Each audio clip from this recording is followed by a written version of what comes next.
Good morning students. હવે આપણે diploma same 3 chemical બ્રાન્ચની અંદર આઈએસ સબ્જેક્ટની અંદર આપણે ચેપ્ટર નંબર 2 ભણતા હતા. ચેપ્ટર નંબર 2 બેઝિક કેમિકલ કેલ્ક્યુલેશનની અંદર લાસ્ટમાં આપણે ગ્રામ ઇક્વિવેલન્ટ વેટ શોધતા શીખ્યા હતા. બરાબર છે. એના મેં તમને એક્સ્ટ્રા સમ પણ આપ્યા હતા. હવે આજે જે મેઇન સમ ચાલુ થાય છે તે આજથી સ્ટાર્ટ થાય છે એ છે નોર્માલિટી, મોલાલિટી 3 વસ્તુ શોધવાની આવે છે. સ્ટુડન્ટ્સ યાદ રાખજો, આનો એક દાખલો કમ્પલસરી એક્ઝામમાં આવે ને આવે જ છે 3 માર્ક્સમાં અને 4 માર્ક્સની અંદર. બરાબર છે સ્ટુડન્ટ્સ, એટલે એકદમ ધ્યાન દઈને આ જોજો. આની અંદર તમારે કરવાનું એકદમ ઇઝી છે. બરાબર. સૌથી પહેલી વસ્તુ આની વ્યાખ્યા પણ પૂછાય છે, એટલે વ્યાખ્યા તમારે સૂત્ર પરથી બનાવી દેશો તો થઈ જશે. પહેલું છે નોર્માલિટી. નોર્માલિટીનો મતલબ શું થશે કે ગ્રામ ઇક્વિવેલન્ટ વેટ, સોલ્યુટનું ગ્રામ ઇક્વિવેલન્ટ વેટ અને સોલ્યુશનનું વોલ્યુમ એટલે કે ઘન કદ, એ બંનેના ગુણોત્તરને શું કહેવામાં આવે છે? નોર્માલિટી કહેવામાં આવે છે. મતલબ it is the ratio of gram equivalent weight of સોલ્યુટ to the volume of solution in litre is known as the normality. બરાબર. આ વોલ્યુમ તમને આપેલો હશે અને આ ગ્રામ ઇક્વિવેલન્ટ વેટ જે છે તે આપણે શોધવાનું હશે. બરાબર છે. હવે વાત કરીએ છીએ મોલારિટીની. મોલારિટીમાં સેમ એ જ વસ્તુ હશે. અહીંયા ગ્રામ ઇક્વિવેલન્ટ વેટ તો આવશે જ. બરાબર છે. પણ ગ્રામ ઇક્વિવેલન્ટ વેટ હતું, આમાં ગ્રામ મોલ્સ આવશે એટલે મોલારિટી થઈ જશે. બરાબર છે. અને બીજું બધું તો એનું સેમ જ આવશે. ત્રીજી છે મોલાલિટી. બરાબર. એમાં અહીંયા વોલ્યુમ હતું એની જગ્યાએ અહીંયા માસ ઓફ સોલ્વન્ટ આવશે. બરાબર. ઇન કેજીમાં આપશે તમને તે. બરાબર છે. એટલે 3 વસ્તુ શોધવાની આવશે. આમાં ગ્રામ ઇક્વિવેલન્ટ વેટ કેવી રીતે શોધવાનું? તો અમાઉન્ટ ઓફ સબસ્ટન્સ ઇન ગ્રામ જે તમને આપેલો છે તે અપોન ઇક્વિવેલન્ટ વેટ. બરાબર. આપણે ઇક્વિવેલન્ટ વેટ પહેલાં શોધવું પડશે. તો આ 4 સૂત્રો તમારે યાદ રાખવાના છે. એક નોર્માલિટી, એક મોલારિટી અને એક મોલાલિટી અને ચોથું ગ્રામ ઇક્વિવેલન્ટ વેટ. બરાબર. આના ઉપર જેવા આપણે દાખલાની શરૂઆત કરીએ. બરાબર. દાખલાની શરૂઆતની અંદર એકદમ ઇઝી સમ મેં આપણે પહેલાં લીધેલો છે. બરાબર. ધ્યાનથી જોજો. શું કીધેલું છે? 98 grams of H2SO4 are dissolved in water. Means આપણને માસ આપી દીધેલું છે, માસ of H2SO4. Mass of H2SO4 આપેલું છે આપણને 98 grams. બરાબર. Dissolve in water to prepare a 1 liter of solution. Volume આપી દીધેલું છે 1 liter. બરાબર. ઓલરેડી આપણને આપી દીધેલું છે. ફાઇન્ડ ધ નોર્માલિટી એટલે n શોધવાનો છે. મોલારિટી એટલે કે m શોધવાનો છે. બરાબર. આ 2 વસ્તુ આપણે પહેલાં શોધવાની છે. બરાબર છે. મોલાલિટી આપણે પછી શોધીશું, પણ એ આપણને કેજીમાં જોઈશે. બરાબર. એટલે આ પહેલાં વસ્તુ, આ 2 વસ્તુ આપણે શોધીએ. તો તમને મેં કીધેલું છે કે નોર્માલિટી જો શોધવી હોય તો આપણે સૌથી પહેલાં લખીએ છીએ નોર્માલિટી. બરાબર. હું સ્ટેપ બનાવતા તમને શીખવાડું. નોર્માલિટી શોધવી એનું સૂત્ર છે કે gram equivalent weight of solute upon volume of solution in litre. Volume already આપણને આપેલો છે. ગ્રામ ઇક્વિવેલન્ટ વેટ નથી આપ્યું, તો એના માટે બીજું સ્ટેપ બનાવીશું આપણે.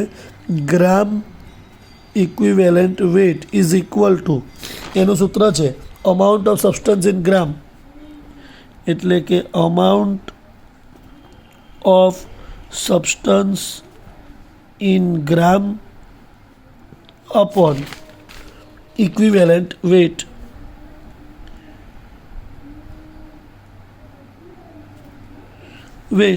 બરાબર છે. હવે આના માટે amount of substance in gram આપેલું છે પણ ઇક્વિવેલન્ટ વેટ નથી આપ્યો. બરાબર. તો હવે ઇક્વિવેલન્ટ વેટ આપણે મેં તમને આગળ શોધતા શીખવાડેલું છે. બરાબર. હવે ઇક્વિવેલન્ટ વેટ શોધવાનું આપણી પાસે સૂત્ર છે કે મોલેક્યુલર વેટ અપોન વેલેન્સી. એટલે આના માટે હું લખીશ મોલેક્યુલર વેટ અપોન વેલેન્સી. આ આપણે આગળ જોયું હતું. આના માટે આપણે શું શોધવું પડશે? મોલેક્યુલર વેટ અને વેલેન્સી. બરાબર છે. તો આ આપણું સ્ટેપ થયું નોર્માલિટીનું. હવે કશું જ નહીં કરવાનું, કઈ જતું રહેવાનું નીચેથી ઉપર. તો સ્ટાર્ટ કરીએ આપણે. આ આપણા સ્ટેપ્સ થઈ ગયા. આ તમારે ખાલી યાદ રાખવાના છે સ્ટુડન્ટ્સ. કશું જ કરવાનું નથી. ખાલી જે શોધવાનું હોય ને એનું સૂત્ર મૂકી દો. એમાં જ્યાં શું આપેલું છે કે ભાઈ વોલ્યુમ આપ્યું છે, આ નથી આપ્યું, તો એનું સૂત્ર બનાવ્યું. એના સૂત્રમાં શું આપ્યું છે કે ભાઈ અમાઉન્ટ આપી છે, ઇક્વિવેલન્ટ વેટ નથી આપ્યું. પાછું એનું સૂત્ર બનાવો. એમાં શું નથી આપ્યું? તો કે મોલેક્યુલર વેટ. એ બંને વસ્તુ આપણે શોધી કાઢીશું. બરાબર. તો સ્ટાર્ટ કરીએ. સૌથી પહેલાં પહેલી વસ્તુ આપણે શોધીશું મોલેક્યુલર weight. મોલેક્યુલર વેઇટ આપણે કેવી રીતે શોધીએ? કોણ છે? H2SO4 હાઇડ્રોજનનો 1 બરાબર, પણ એવા કેટલા છે? 2 પ્લસ હવે આપણે જોવાનું છે સલ્ફર બરાબર. તો આપણો જે છે સલ્ફર જે છે સલ્ફરનો થશે 32 એટલે 1 જ છે એટલે 32 પ્લસ ઓક્સિજનનો થશે 16 4 છે એટલે 16 ગુણ્યા 4 2 એકા 2 32 એકા 32 16 ચોક 64 60 ને 30 90 ને 4 94 2 96 ને 2 98 ગ્રામ. આ આપણને મોલેક્યુલર વેઇટ મળી ગયો. હવે બીજું શોધવાનું વેલેન્સી. H2SO4 છે, હાઇડ્રોજનના 2 છે એટલે એની બેલેન્સી કેટલી થશે? 2. બંને વસ્તુ મળી ગયા. હવે એ સ્ટેપ પછી તો એને અહીંયા મૂકીશું એટલે ઇક્વિવેલન્ટ વેઇટ મળે. એટલે અહીંયા લખીશું equivalent weight is equal to molecular weight upon valency. Molecular weight આપણો કેટલો છે? તો કે ભાઈ 98 ડિવાઈડ બાય 2 એટલે 49 ઇક્વિવેલન્ટ વેઇટ. આ મળી ગયો, ઇક્વિવેલન્ટ વેઇટ થઈ ગયો. હવે ઇક્વિવેલન્ટ વેઇટને અહીંયા મૂકીશું એટલે ગ્રામ ઇક્વિવેલન્ટ વેઇટ મળે. નીચેથી ઉપર જ જવાનું છે. Gram equivalent weight is equal to, સૂત્ર શું છે? Amount of H2SO4 in gram upon equivalent weight. તો amount of H2SO4 in gram કેટલું છે? તો કે ભાઈ 98 છે ને ઇક્વિવેલન્ટ વેઇટ કેટલું આવ્યું? 49 એટલે આપણને 2 ગ્રામ મળ્યું. આ ગ્રામ ઇક્વિવેલન્ટ વેઇટ મળી ગયો. હવે એને ઉપર નાખી દઈશ એટલે મને નોર્માલિટી મળી ગયું. એકદમ સિમ્પલ સમ છે સ્ટુડન્ટ્સ બરાબર. હવે એને સીધું કોના સૂત્રમાં? નોર્માલિટીના સૂત્રમાં. તો નોર્માલિટીનું સૂત્ર શું છે? Gram equivalent weight upon volume.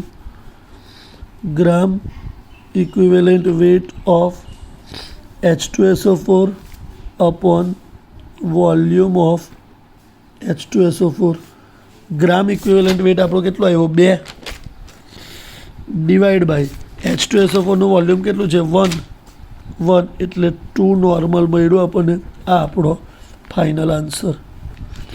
પતી ગયો બરાબર છે. હવે બીજું શોધવાનું આવશે મોલારિટી. તો આપણે અહીંયા મૂકીશું મોલારિટી. હવે મોલારિટીનું સૂત્ર આપણને ખબર છે, gram moles of solute upon volume of solution. કયું છે? Gram moles of solute upon volume of solution. હવે આમાં આપણી પાસે વોલ્યુમ તો છે પણ ગ્રામ મોલ્સ નથી એટલે શોધીશું ગ્રામ મોલ્સ ઓફ સોલ્યુટ બરાબર. તો હવે ગ્રામ મોલ્સ ઓફ સોલ્યુટ આપણે શોધવા હોય બરાબર, તો સૌથી પહેલી વસ્તુ એટલે આપણે શું કરીશું કે એનું આપણું જે ફોર્મ્યુલા છે બરાબર, એ સિમ્પલ મોલનું ફોર્મ્યુલા છે. કયું? Weight upon molecular weight. Weight આપણને ઓલરેડી ખબર છે, ખાલી શું શોધવાનું છે? Molecular weight. હવે આમાં બી નીચેથી ઉપર જતા રહીશું બરાબર. આ એના સ્ટેપ થઈ ગયા. ખાલી સૂત્રમાં જે શોધવાનું છે એનું સૂત્ર મૂકો, શું નથી એનું સૂત્ર બનાવો. છેલ્લે એક તો એવું આવશે જ કે જે આપણી પાસે હશે જ બરાબર. એટલે અહીંયા હું લખું છું મોલેક્યુલર વેઇટ ઓફ H2SO4 જે ઓલરેડી મેં આગળ ફાઇન્ડ કર્યું કેટલું છે? 98 બરાબર. હવે હું અહીંયા સુધીશ gram moles of H2SO4. Formula કયું છે? Weight of H2SO4 upon molecular weight of H2SO4. Weight આપણું કેટલું છે? 98. આ પણ મોલેક્યુલર વેઇટ પણ કેટલું આવ્યું? 98 બરાબર. એટલે આવે છે 1 ગ્રામ મોલ્સ બરાબર છે. ને લાસ્ટમાં ફોર્મ્યુલા આવશે આપણી મોલારિટી. મોલારિટીનો ફોર્મ્યુલા કયું થશે? ગ્રામ મોલ્સ ઓફ H2SO4 અપોન કયું છે આપણું? Gram upon volume of solution. Gram moles છે આપણા 1, વોલ્યુમ ઓફ સોલ્યુશન 1 એટલે 1 મોલર. આ આપણો આન્સર થઈ ગયો. આ દાખલો પૂરો બરાબર સ્ટુડન્ટ્સ. એટલે આ જ રીતે તમારે કરવાનો છે. નોર્માલિટી અને મોલારિટી તમારે આ જ રીતે શોધવાની છે બરાબર છે. એટલે તમને આવા જ બીજા હું દાખલા આપું છું એ તમારે ગણવાનો છે. Okay, thank you.